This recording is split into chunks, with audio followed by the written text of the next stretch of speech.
In this MacrosFirst tutorial, I'm going to show you how to create quick add entries for protein, carbs, fats, as well as carbs and fats for alcohol.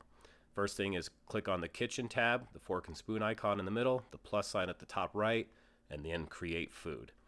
I'm going to type in quick add in the food name with a dash, and then I'm going to long press and hold so that I could select it all and then copy it just to make my inputting easier, since I'm going to repeat this process a couple times. I'm going to plug in 1 for the serving size, the serving name for grams, and then I'm going to put in 1 in the carb field for the corresponding macro I'm creating this entry for, and hit the check mark. Once again, I'm going to hit the plus sign at the top right, hit create food, and then repeat this process for the next 2 macronutrients. So here I'm using my copy and paste text just to make the inputting easier on me, changing in information I need to, popping in the serving size as 1 gram, and then putting in 1 in the macronutrient field and hitting the check mark. Repeat this process one more time for our final quick add for fats.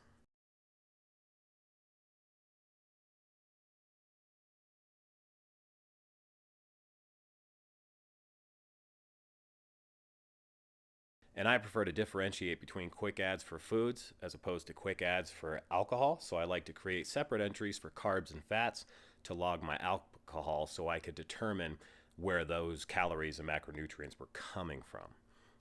So the process is the same. You're just going to type in the same serving size, 1 gram, and then 1 for the corresponding macronutrient for that entry.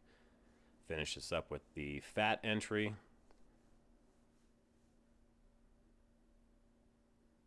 Hit the check mark. And now when I search my foods for quick, you can see all 3 of my quick adds for protein, carbs, and fat.